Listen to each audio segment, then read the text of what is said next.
Awards! Once again, it is my favorite time of the year, tax return season. And it's also Tony Awards season. The nominations for the 77th Tony Awards were announced earlier this week. So today, we're going to do a little crash course guide to the 2024 Tony Awards. We're talking where to watch, overviews of nominated musicals, surprise snubs, and more. We've got a lot to cover, so let's just jump right into it. If this is your first time seeing my face, hi, my name is Kat. I really like musicals. If you really like musicals, hit subscribe to join the musical theater internet cult. We're not a real cult, but we just want to feel part of something, you know? Thank you so much to Songfinch for sponsoring today's video. We'll hear more from them in a sec, but first I want to hear from you. Question of the day, what are your thoughts on the Tony Award nominations? Love them, hate them, totally surprised by them?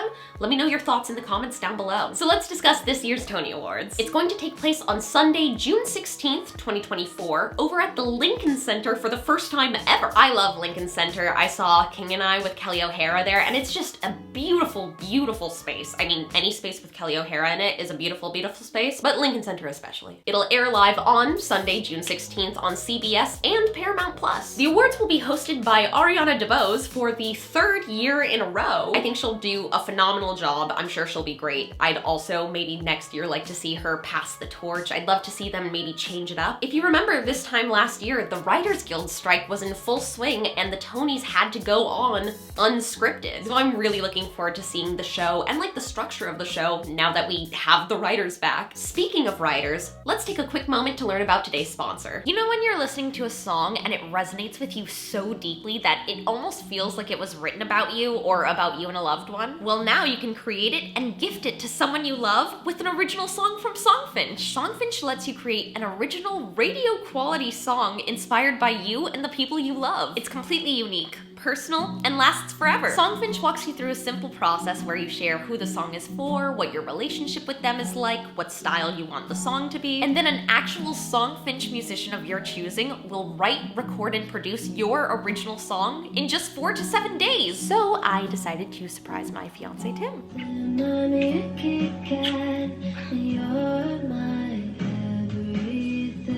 Oh, that's clever. Yeah, that was really cute. Whether your song is for Mother's Day, an upcoming graduation, wedding or anniversary, or just to show a loved one how much you care, start your song now to lock in one of Songfinch's top artists. For a limited time, Songfinch is letting our listeners upload their song to Spotify for free, so you and the lucky person you gift it to can listen to it anywhere, anytime. Go to songfinch.com/catsteele and start your song. After you purchase, you'll be prompted to add Spotify streaming for your original song for free. That's a $50 value. Again, my URL is songfinch.com/catsteele. Don't forget to share your song with us too. That's songfinch.com/catsteele. Thank you to Songfinch for sponsoring this segment. And now, back to the video. Okay, let's talk nominees. Hell's Kitchen and Stereophonic are leading the charge with 13 nominations each. They're closely followed by The Outsiders, a new musical, as well as the revivals of Cabaret and Appropriate. Interestingly, Stereophonic is a play, but it's nominated for Best Original Score, like music and lyrics, which were created by Will Butler of Arcade Fire, the band. Succession fan favorite Jeremy Strong is nominated for his work in An Enemy of the People. Sarah Paulson, Jessica Lange, and Rachel McAdams are also nominated for their respective shows. A really vast variety of musicals opened on Broadway this year. You've got The Notebook, based on the novel and movie of the same name. You've got The Great Gatsby, based on the novel and movie of the same name. Water for Elephants, based on the novel and movie of the same name. And The Outsiders, based on the novel and the movie of the same name.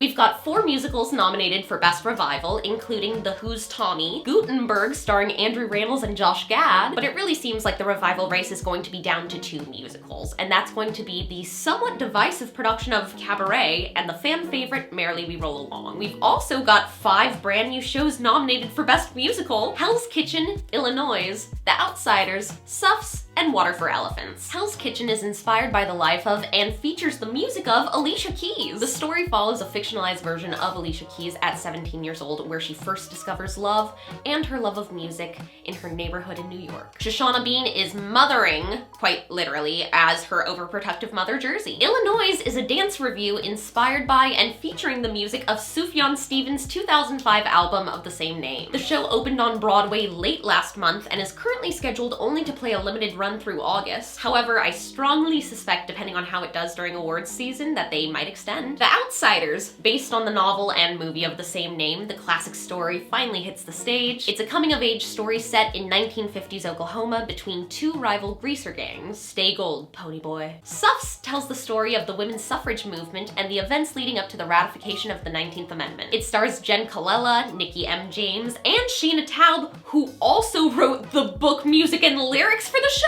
That's incredibly cool on its own, but I've heard nothing but good things about SUFFS. I'm really looking forward to checking it out. Also, fun fact, both Malala and Hillary Clinton are on the producing team. And finally, we've got Water for Elephants. Based on the novel, it tells the story of a circus love affair between a showgirl and the veterinarian who treats her elephant with kindness. You probably remember the version with Reese Witherspoon and Arpats. Love me some Arpats. Love me some Reese. Also very cool, Grant Gustin stars in the musical and is making his Broadway debut. He's most well known for his work in The Flash, playing The Flash. Okay, so out of these shows, who's the favorite to win? I really don't know. It really seems to be scattered across the board. So many shows open this season, especially right before that eligibility cutoff date, so it seems to be that there's no real clear frontrunner. I will say my interest is very piqued by Hell's Kitchen, and I've heard a lot of good things about SUFFS. Really looking forward to that performance and learning more about the show. And that leads us into one of the exclusively oddly bad things about the Tony Awards. It can be really difficult to get into the fun as a viewer from home. And I know that it's not their job to like make it fun. Like effectively the Tonys is a giant commercial for the Broadway season and whatever tours come out of it. But with other award shows like the Oscars or the Grammys, as a fan you can get involved, you know? You can rent a movie, you can stream the album. But watching Tony nominated material is limited to those